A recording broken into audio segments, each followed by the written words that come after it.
It was 12:30 in the morning on December 23rd, 1986, and I sat with my best friend. Her name was Rusty. She was a 1972 Volkswagen bus.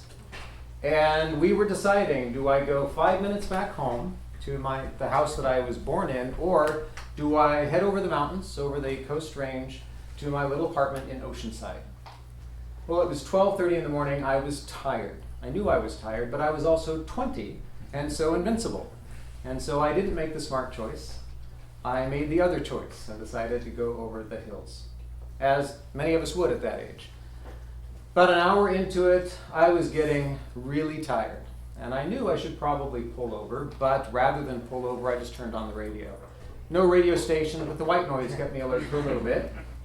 A little bit later, I was starting to droop. My eyes were hard to keep open. And so rather than pull over, I opened the window. Now it was December 23rd. It was very cold.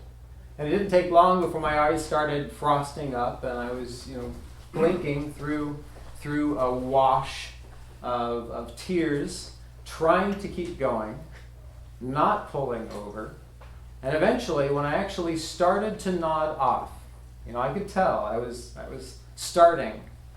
I was ready to pull over. I'd made the decision, okay, it's too late. And then a little green sign slipped by.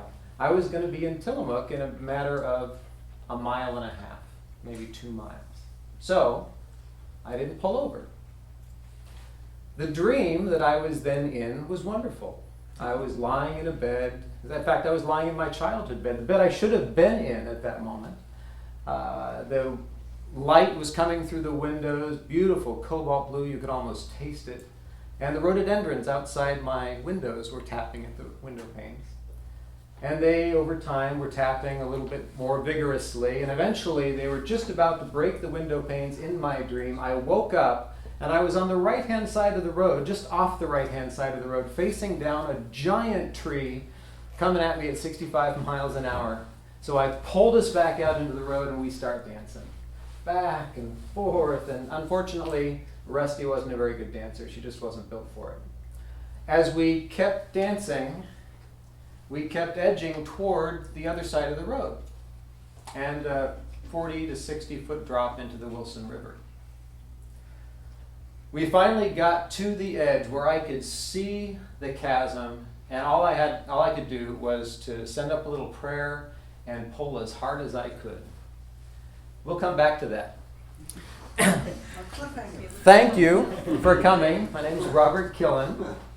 I am here today to talk about stories. I hope that's why you're here, to hear about stories. I am a huge, more than a fan of stories. Stories are everything. Stories are the why, the what, the how of business. Stories connect us, they engage us, they ground us. Ultimately, and this is where I think I differ from a lot of people who use stories as a tool, I believe that stories define us. And there's something significant in that. And today, I'm going to talk about 5 key stories, 5 story types that every professional should know, but certainly every entrepreneur, everyone who's launching a business. By a show of hands, how many of you are entrepreneurs in this room? And I presume it's many of you, most of you. Excellent. Those of you who aren't, don't worry. These same stories, these same attributes apply equally to anyone. But I am going to tweak the language a little bit here. So we're going to talk about 5 different story types, and with each of those I'm going to use them to talk about a different type of value that stories bring. So if you have any questions, feel free to pipe up. We are going to go 15 to 20, maybe 25, because I tend to yammer, minutes, and then we'll open it up for some Q&A. And I would like, after that, to get a few of you to share your own stories that you might be able to identify up here on the board, and then we'll use it almost like a master class. So you share your story, and then I tell you, great job on the story, and then how you might move that story, change that story, modify that story to make it a better representation of you. So that's something that we're looking at tonight. So the first story, and this is the one story that will never change. All of these stories will be able to change over time, except the first one. And that story type is the foundation story. I'm just going to write foundation. The reason for this Venn diagram up here is that when I talk about stories to normal professionals, it might be someone who works for Peak Mortgage. The foundation story is typically the story, the foundation of your brand, the story that identifies how your brand got its start. For those of you who are entrepreneurs, that's the same as your catalyst story, which is separate from somebody who works for a brand that they didn't start. So Linda has her own catalyst, why she came to be a mortgage lender. That's separate from the foundation of her brand, which is Peak Mortgage. As a professional, she needs to know both those stories. As an entrepreneur, as someone who's starting your own business, they should be one and the same. The reason you're doing the work is the same reason you started your business. And then there's an entirely different one that is often the same as the catalyst, which is the why. And this one can change over time. Why do you do what you do? For any professional, each of these should be identified as a story. When somebody says, so why do you do that? You need to be able to answer that well. Now, you're fortunate as startup entrepreneurs because you've only got to find one story that fits them all. And today we're going to call that a foundation. I'm going to go ahead and use examples so that you can see how they're put to use of my own business, the Apex Professional Development Network. I'm going to share my stories. So that's what I'm going to do for each of these story types, just so you can see how they can be put to work. 12 years ago, I was a banker. I worked for one of the large banks up in the Portland area, and I was fortunate to land a spot in a leads group. Do most of you know what a leads group is? Anybody not know what a leads group is? It's okay if you don't. Okay, a leads group is what's called a professional referral network. It's a membership organization. You pay to be in it. By being in it, you have exclusive rights to your profession. So me as a banker, I paid to be in this group. There were no other bankers in the group. And the idea is you get together on a weekly basis, you get to learn about one another, and ultimately you refer business back and forth. That's how it works. I was in this group about 6 weeks and feeling really good about it. Well, I was learning about it. I felt lucky to be there. And at the end of one of the meetings, I sat through a little educational presentation that wasn't very exciting. And then somebody talked about their product. And then at the end of the meeting, this gal that had talked about her product came up and walked straight over to me. And she just joined a few weeks earlier. And she said, now that I have paid my membership dues, you owe me referrals. Okay. And I was there to build relationships, to learn about people, to build some trust. And then, referrals can come, but you don't walk up to me having never said boo and say, I owe you referrals. That just doesn't work for me. That was my last day in the group. Because I looked around the room and I realized what she was bold enough to say out loud was how most of the room actually felt. And that's I would thank her today because I realized after she mentioned that's how the room was. And so I left. And I didn't give a whole lot of thought to that. About 9 months ago, after moving here to Eugene, just so you know, we're here. I spent the last 9 years, 8 of the last 9 years in Bend. Moved here last summer, a little over a year ago, because my wife took the assistant principal job at Sheldon. It's a great opportunity. We actually met here at U of O many years ago in choir, so it was fun to come back. But when I got here, I was in a position as a mortgage lender. Having been a banker, that was an easy fit for me.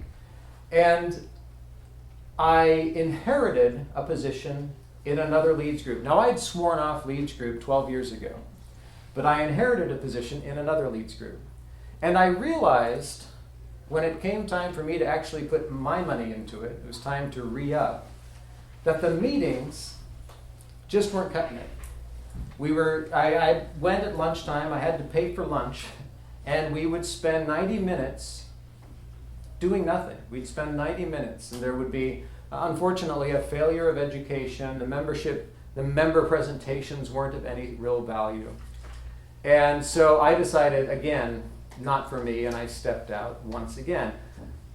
When I reflected on those two experiences, I realized that there was a need. There's a need out there in the professional world for a networking organization that has substance, that puts relationships first, and that brings value each and every week. That is why I started Apex. Okay, that's my foundation story. My foundation story is actually a combination of two different experiences that I had, that when I brought them together caused me to create a new brand. Your foundation story is going to be something vastly different. Depends on what you're doing. There are I presume there are many different types of businesses represented here today. From other labs, I forget what your business is. Blue Storm Engineering. Blue Storm Engineering. Everybody here has a different type of business. The catalyst for you to start your business is going to be something different, but everybody has a story.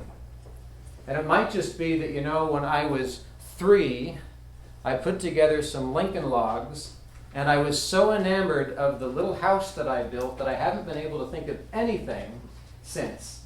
I want to build stuff. I want to build things, and that has led me to where I am today and the foundation of my business.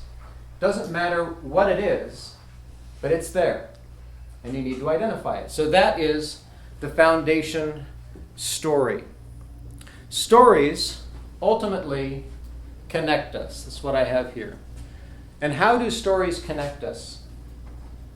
Stories connect us because of all the different parts of the story. When I talk about being a banker, you can't help, subconsciously, you can't help thinking about a banker. I don't know if any of you, maybe one or two of you have been bankers in the past, but you can't help think about a banker. When I talk about sitting in a room with a bunch of other professionals, you can't help but think about sitting in a room with a bunch of professionals. That might scare you, especially since I've got a tie on, but you can't help it. It's how the brain processes information. We say things, you think about it, and you visualize it, you internalize it.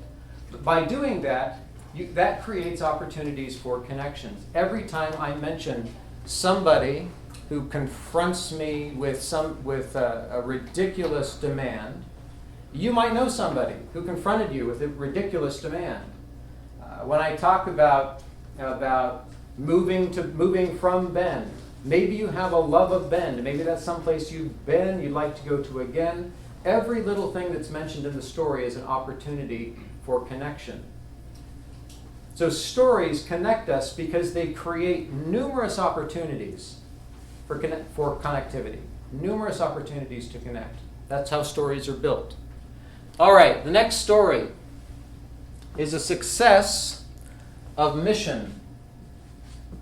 Now, if you're in startup phase, you might have to create this story. You might not have the success yet, but you need to be able to describe the success of your mission in the form of a story.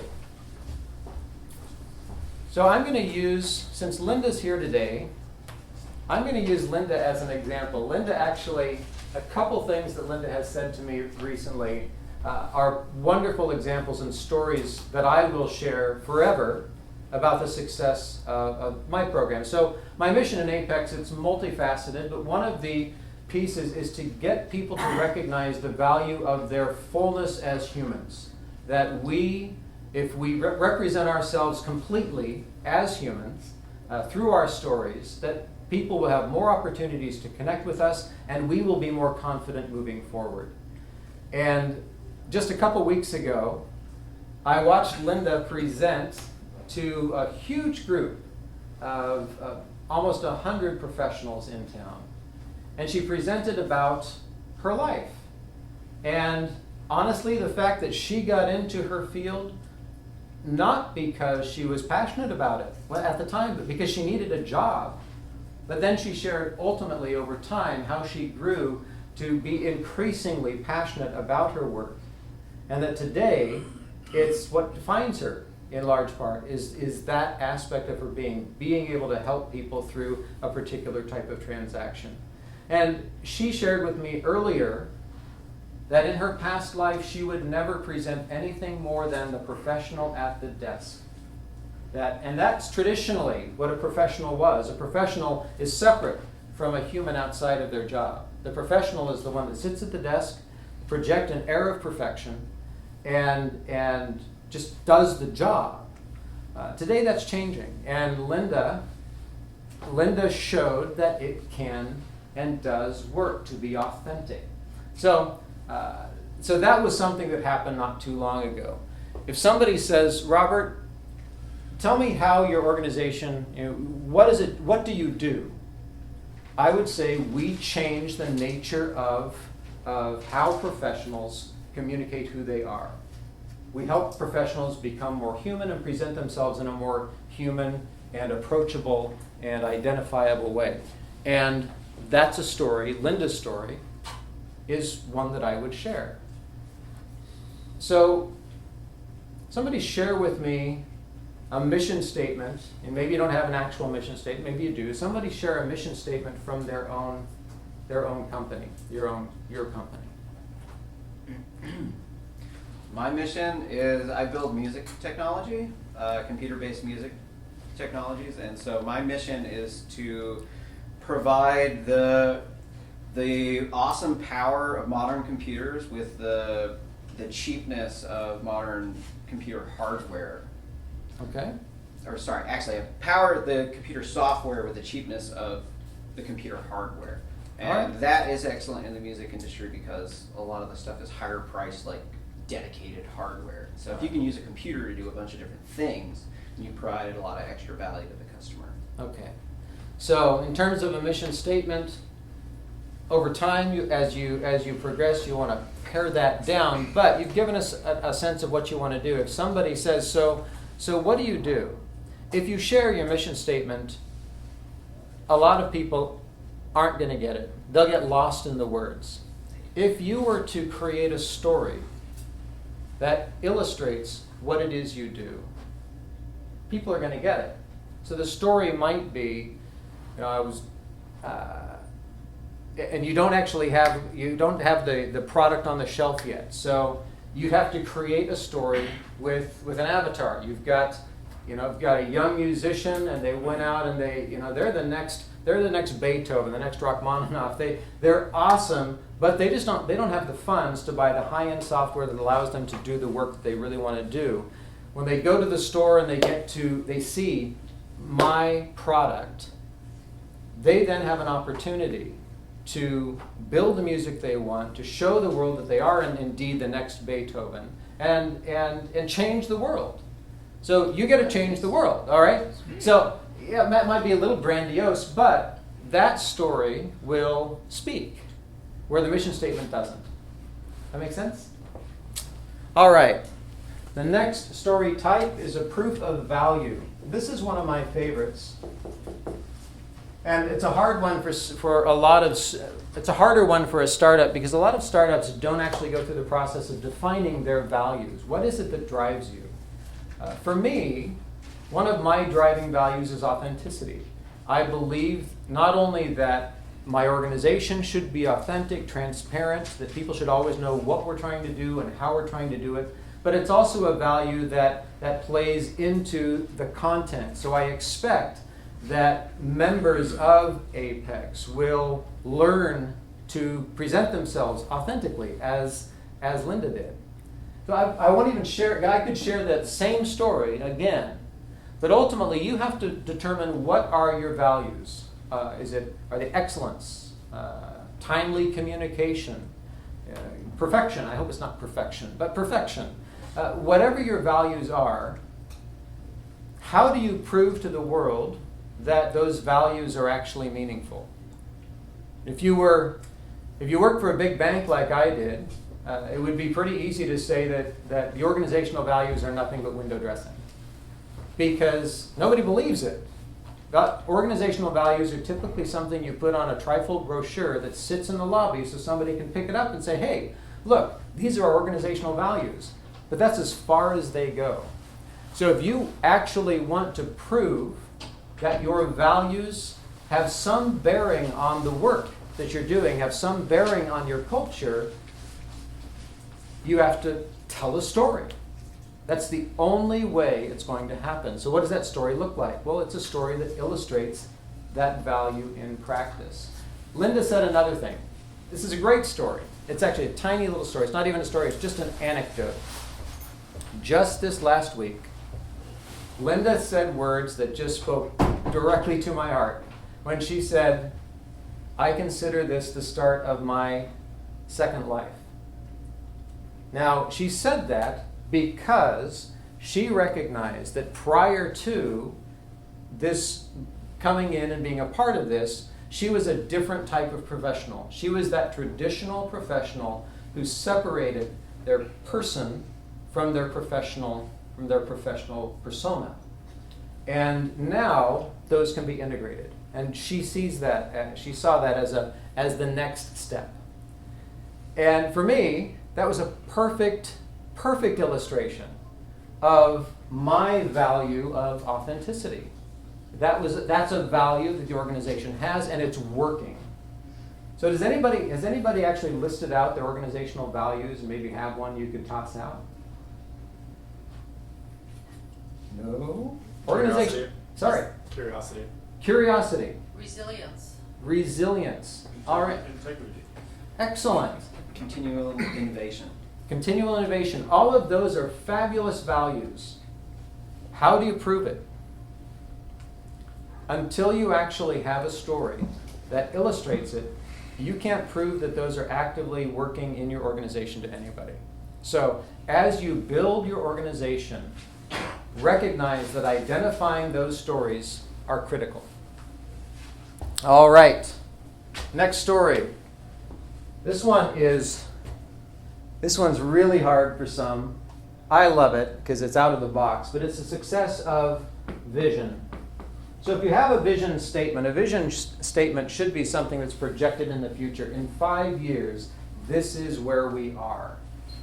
My vision for Apex is that in, let's say, 10 years, the paradigm will shift from a referral-based mentality, which is what we see in a lot of professional networking groups, to a relationship-first mentality, which is what we're trying to build. And I would like to see the brand be broad enough that it will actually change the picture. So the story would be a realtor and an insurance agent are sitting in a bar. Now it sounds like the beginning of a joke. I should make it a joke, but I'm not. So they're sitting in a bar and they're saying, how can we build more business together? And one of them says, well, why don't we get a group, like some of those professionals do, a group of people, and we'll start sharing referrals, we'll get together every week. And instead of having one of them say, I've tried that and it just doesn't work. It's just not tasty. Instead of them saying that, saying, you know what? There's a model that consistently provides good results. There's a model I've heard of, it's called Apex. I would like to be the model that changes that conversation, because today the conversation is very much, you know what, I've tried that, or I've heard about it, somebody mentioned it, and it just doesn't fly. I'd like to change that. So my story is just two people sitting in a bar having a conversation. But that illustrates the change, the vision that I want, the impact that I want to have, is that two people sitting in a bar in Duluth, Minnesota, are going to know that the Apex brand exists and that it has changed the nature of professional networking. Okay? So in your case, your vision statement could be something about becoming a leader, and it could be maybe behind closed doors. You want to become the QuickBooks of musical hardware, because QuickBooks changed the game. They created software that did everything the other stuff that came before it did for a third the price. And there are lots of different examples like that. But then you need a story to be able to share a story and identify a story that will tell people what it is you want to do. Because as entrepreneurs, That's going to be a big thing. So where do you see yourself in 5 years? People are going to ask that question. Being able to identify that with a story is going to be a powerful thing. All right. Fourth. And here we're going to step away from the business. Here we're going to talk about you.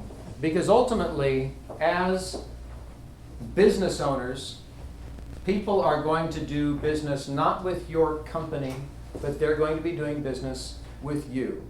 You have to be trustworthy. And people hate to hear this, but the reality is, since everything you have rides on the success of your business, the success of your venture rides on the success of your venture. There's nothing in between. It's all one and the same. Are you ever going to say, we provide a lousy product? Don't buy from us. You're never going to say that. You are always going to say, we have a great product, you should buy from us. But because you are more closely invested in what you do than anybody else in the world, that makes you the least credible to be talking about it. Because you have the most bias. It's just that simple. And even as sales professionals, it's the same thing. A sales professional is paid to say good things about their product. So how can you believe that? You just can't. Everything comes with a grain of salt. So the way to get through that and establish some credibility is through defining moments. Defining moments. These are the moments in your life that could have predicted the person you are today. The reality is anything you can remember. If I say beach in the summer, and you go to a moment in time where you were on the beach in the summer, the fact that you can remember that moment means that it has played some role in bringing you here today. Everything you can remember has played a role, but there are some moments that are more important than others. Now let me get back to Rusty. So I yanked the wheel to the right, and Rusty flipped over, and her left brow went screeching down the road. The windshield had popped out at that point, so I got this really rather beautiful shower of amber sparks in my face. And then she cartwheeled off the cliff.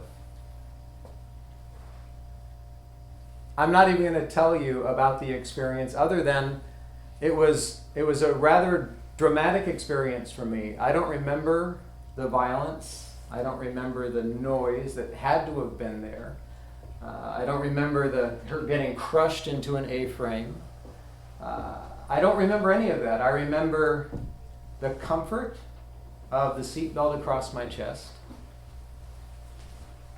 I remember 3 words in my ear, which was Rusty talking to me, said, "I got you." Ultimately, she came to rest. I thought I was waist deep in water. It took me a while to realize I was upside down, waist deep in water. She eventually fished around and rolled over on the driver's side facing back upstream, and I was able to reach up, get air, undo the seatbelt, and walk out. Now, that moment obviously was a big one in my life. But the importance of it is more than just the moment itself, because the truth is, experiences, no matter how dramatic, beautiful, or terrible they are, have no inherent meaning. The only meaning is determined by the story you choose to tell about it. For 3 years after that event, I didn't drive. And I constantly reflected over the same story over and over again, which was that event was proof of my unworthiness to be behind the wheel of a vehicle. It was driven by my guilt. Rusty really was my best friend. And I destroyed her. I bought her from my pastor. So it was all just bad stuff. But I repeated that story. I am not worthy to drive. Until after about 3 years, I realized that eventually I was going to have to be able to drive, and I'm going to have to fix this. And so I spent some time reflecting on that moment and realized that the opportunity that was inherent in it. And the opportunity was for me to move forward and do Rusty proud by making something of my life. I don't have any right to even be here breathing.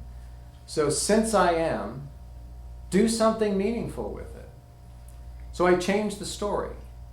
And now that moment is one of the moments that inspires me to make something of myself, to make something of my life. It was a long time ago, but the story is still there. It's still very present because I chose to change the meaning by changing the story. Because it's our stories that define us.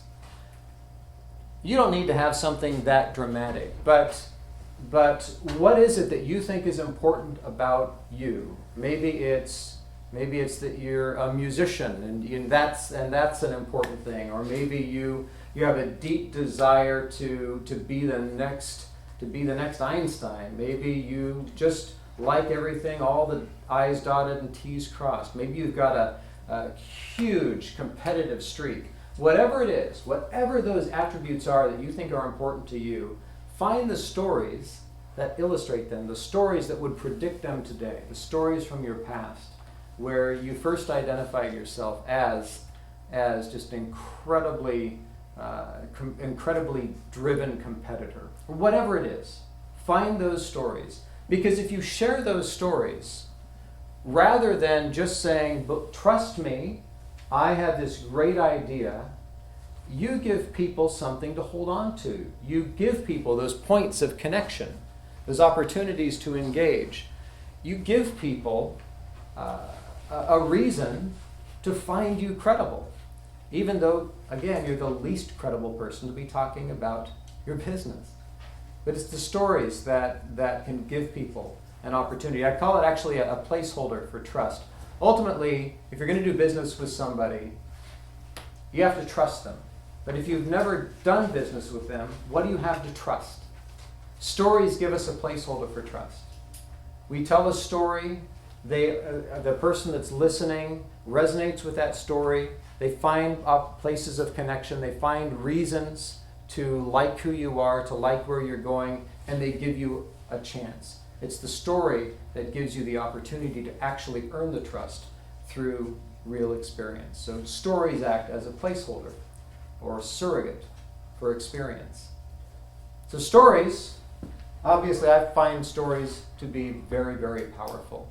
And today, I've shared 5 different story types for you. The foundation story, successive mission, successive vision, proof of value, and defining moments. My hope is that you'll be able to convert this presentation into a collection of stories that you can then use as you build your businesses, for marketing purposes, for just conversation purposes, and most importantly, for the purpose of definition. Because as you repeat your foundation story, the why that you got into this, and as you repeat the success story that might even be something that you have to create for a while, but then you find a real story that you can share. As you share your successive vision, every time you share those stories, you reinforce that definition of your organization. Without the stories, your organization is undefined or ill-defined. It's the stories that actually create the clarity for your organization.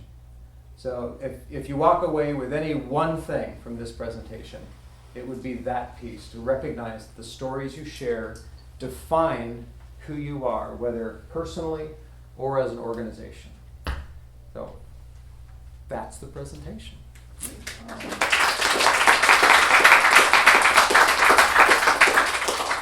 All right, so let's do some general Q&A and then we'll get into some actual stories. So let's say I really like what you had to say about the avatar thing because, like, for me personally, it's really hard for me to explain to people who don't know anything about music technology, like, what it is that I do.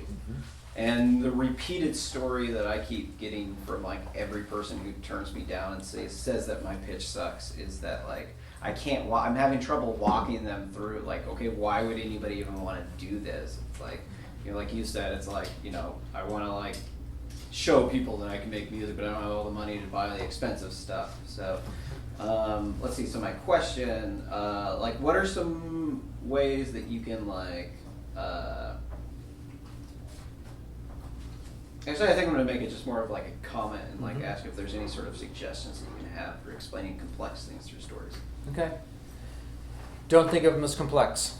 What you need to do is, what you should do, and this is for the avatar, for anybody who actually has to create the story, a mission story or a value story, because you don't have actual product, you don't have clients yet, is imagine what it looks like. You know, when everything's right, when somebody finds your solution, recognize first that every business is formed as a solution to somebody's problem. So the fact that you are building a business means that you've already recognized that there's a problem out there. So just identify, sit down and scratch out what that looks like. Who's the person that I'm helping? What's their problem? And then think through the process of you helping them. And just turn it into a story. Pretend like it really happened and write it out. Maybe write a thank you note from that fake client to yourself. You know, thank you so much. This is what I was struggling with, and because of your solution, my life is better. So it's just a matter of spending the time of clearly identifying the avatar and your solution. I was going to say, in the Ferdy Lab here, they've emphasized business modeling using lean canvas. And it deals with exactly what you have to fill out each one of those, and you have to address that. I find that real useful. And you just keep using it, keep retrying things.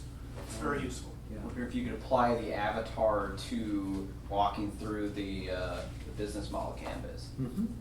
Yes, you should be able to. And it might, I don't know if it's designed to get to that narrative level, but there's no reason you can't do it on your own. Thomas? And my understanding, sound engineering. So basically, you've got in your head an experience of poor quality of sound. You know, describe and create, you know, a visual flavor of that someone could possibly, you know, imagine in their hearing. And then, what is your solution to that? And describe that. And the big thing is, you know, the more flavor, the more sound words you can bring into it, the more they'll capture your vision. Like things that people can relate to and understand. Because the technology is too confusing. But, you know, the more you say something that somebody understands that they've done, and then put it into a context that would, like, provide some emotion to bring them into the story. Yeah, I have no idea how somebody gets cured of cancer. I have no idea how that works. But the story that an oncologist can tell me about somebody who was cured, that will convince me to give it a try. I don't need to know the details. I just need to have faith that it'll work, and it's the story that gives me faith. Yes? Can you talk more about applications of this specifically for entrepreneurs when you really don't have a product? I mean, you did a little bit, but anything else come to mind? How you would want to tweak it? Well, for entrepreneurs, it's the application of all of this is in your presentations. Even if you're now, I realize that some of the venture conferences, they give you some pretty specific guidelines on what they want to see, but recognize that even if you are, I come from a banking background, so for me, it's very common for people to think, well, I looked at bank financial statements, and if the current ratio was under a certain amount, then they didn't qualify for something. It's just numbers. But the reality is that as you get familiar with financial statements, you realize that financial statements are not just numbers. Financial statements are a form, they're a language that tells a story. In fact, my favorite collection of financial statements, which very few bankers use, are 13 months, one full year, starting balance sheets at the beginning of every year, because you can see a very clear story of what's gone on. Investment in equipment, investment in more people, firing people because they invested too much. You can see that that happen over the course of time. So recognize that the numbers that you send out, even though a capitalist will want to see those numbers, the numbers are just another way to tell the story. And while some people will be good at that, not everybody's good at finding the story in the numbers. So you need to be able to share the story that those numbers are illustrating. Ultimately, stories speak the way the mind hears. The mind, we are designed, we take in data through our senses. We take in data all day long. The data is meaningless. It's what our brain does with it, and our brain creates meaning by converting that data into a narrative of some sort. You know, comparing the temperature right now with the temperature a little while ago means I'm inside now. There's an inherent narrative in every comparison, and that's how the brain creates meaning. It's through stories. So recognize that when you're trying to communicate the fullness of your business, the fullness of your dream, that communicating more closely the way the brain is listening, which means through stories, gives you a greater chance to communicate clearly what it is you're trying to get across. Yes, Shula. So I'm just going to tell a story Yeah, about a company please. that, I don't know how many of you came to our pitch event in the spring, but there's a company, Manage My Co-op, who won the pitch event and won a small seed fund from the pitch event. But the way the co-founder of the company presented their pitch, Kimmy presented it. She talked about, she basically followed this exact set of stories that you're describing, because she talked about the defining moment of why I should back up and say that they make a software that helps buying clubs buy products in bulk. Okay? I don't know how that works. I didn't even really know about buying clubs before I met Kimmy. But she talked about the defining moment when she realized she wanted to be able to buy food for her family, her young family. And she talked about, she described her values in her story. And it was very powerful to hear that the beginning of that presentation, to kind of draw you into why they were there, what they were doing. And then they went into the financials and all of that hard data to prove that it was a company that was worth investing in. But really, to get you to the point where you even cared about the financials, having that beginning part of that story was really powerful. Excellent. And they won the pitch event. Excellent. See? Stories. Get your money. You as entrepreneurs, you're creating something new. It's not likely that any of you here are replicating something that already exists out there just because you can. Most of you are creating something maybe brand new, certainly something with a new slant. As such, when you're out talking to people and they say, so what do you do? How do you answer? And the question is, you can try and describe what it is you're doing the way we normally do, or you can fall to stories. And it's more important for you, because you're trying to explain something new, something different, something unusual, to be able to identify how you're different. And it's easier to do that through a story, by telling a story that illustrates what's currently lacking, what the need is that you're trying to fix. If I'm a realtor, if I'm a banker, if I'm an insurance agent, I don't need to tell a story. Nobody wants to hear it anyway. I just don't want to, because everybody knows what I do, but they don't know what you do. And so you have a harder job. And as you've found, sometimes it's hard to get people to understand what you're trying to accomplish. Stories will make it more palatable, easier for people to understand. Other questions? Yes? How can you encourage your clients or customers to tell stories on your behalf that provide or show the value that you providing to them, or kind of, lead to that proof statement that you were talking about? Testimonials. Testimonials. But beyond just, putting a review up on Yelp or writing something nice for your website, like how do you actually get them to speak on your behalf, where they actually go out and, really share that or evangelize what you're doing, or go beyond the basics, I guess? Okay. Create stories that need to be repeated, stories that are fabulous. One of the big organizations that utilizes stories is the Ritz. The Ritz-Carlton talks a lot about their commitment to empowering their employees to go above and beyond and make the experience of their clients fabulous.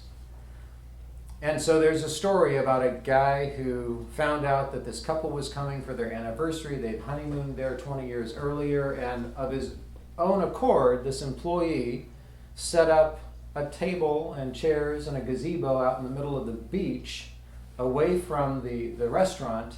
And when they came to have their anniversary dinner, they escorted them out there, all by themselves out on the beach. So that story is outstanding. And I know it. I've never been to the Ritz, but I know the story.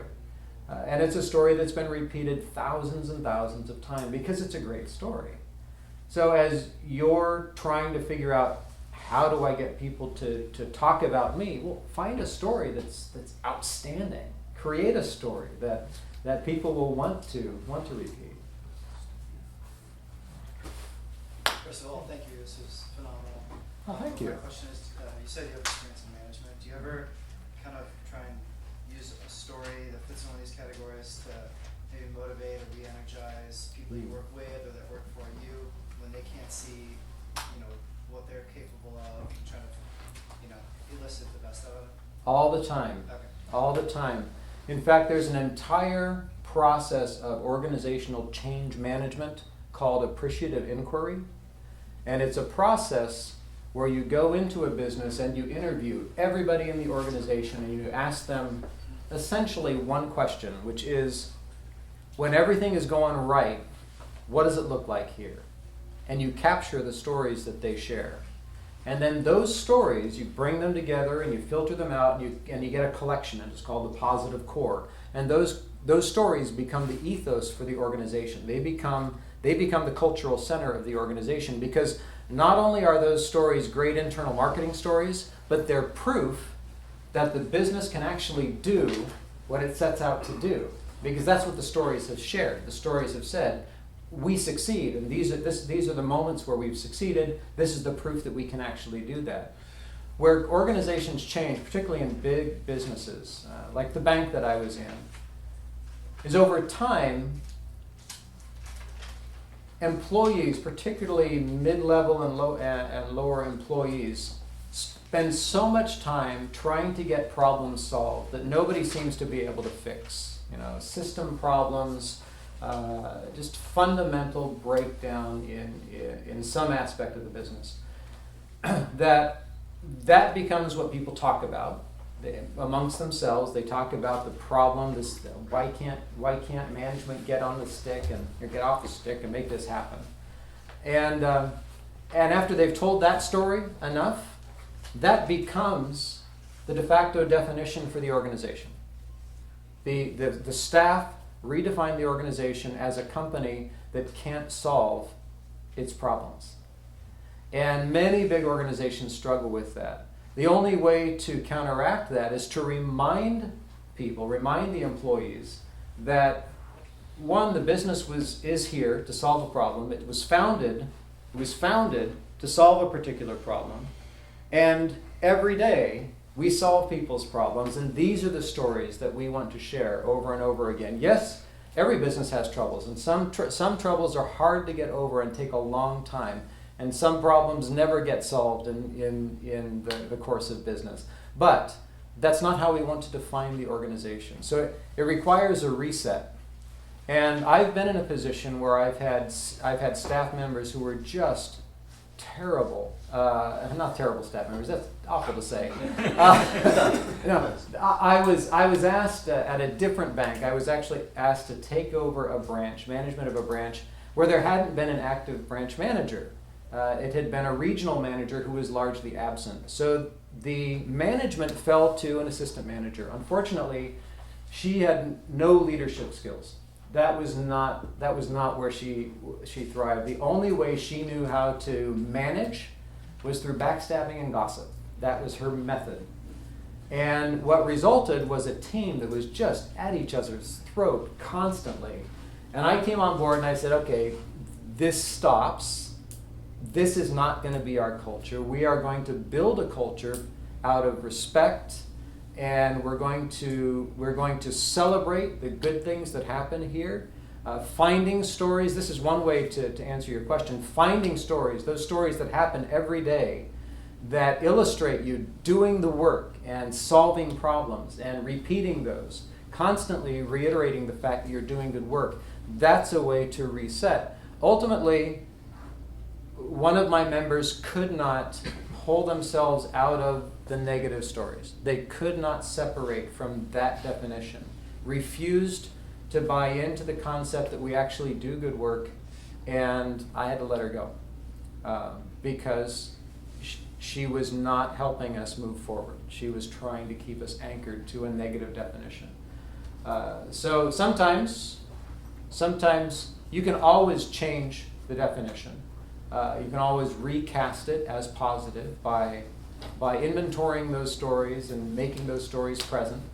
Not everybody's going to go along with you, though.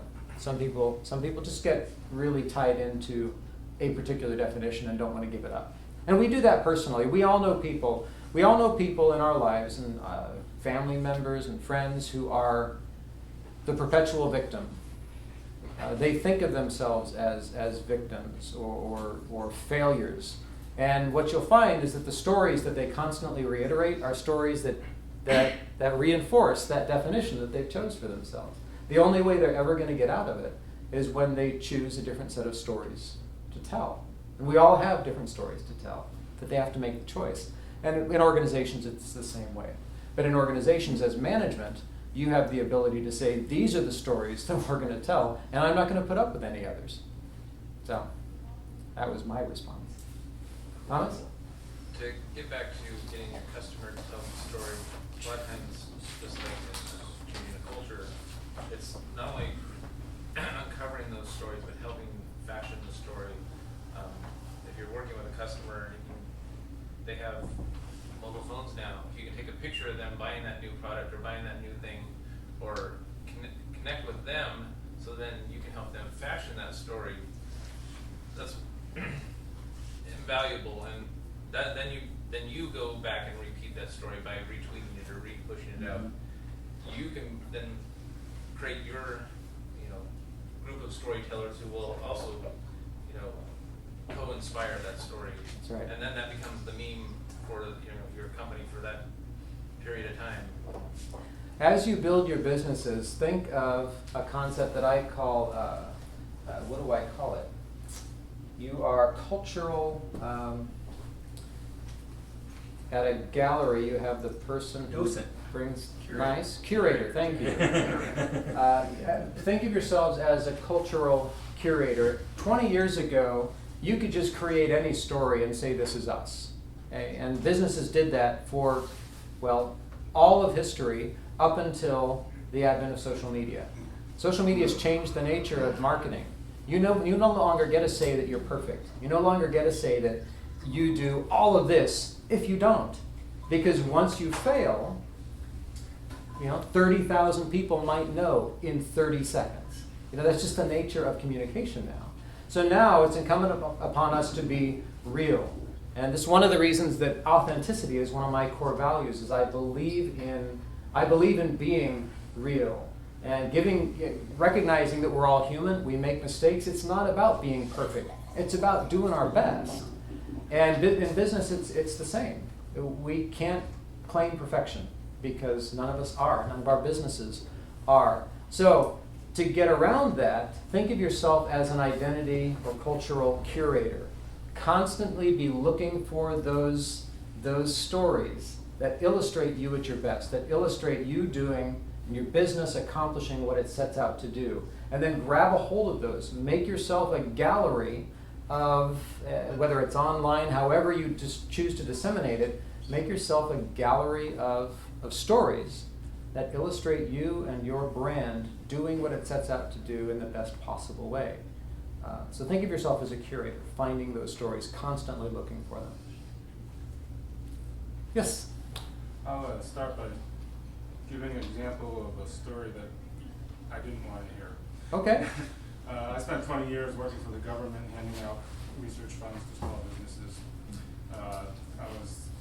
One of the things I always liked to do when I started a new relationship with somebody was to go out to dinner, talk to them.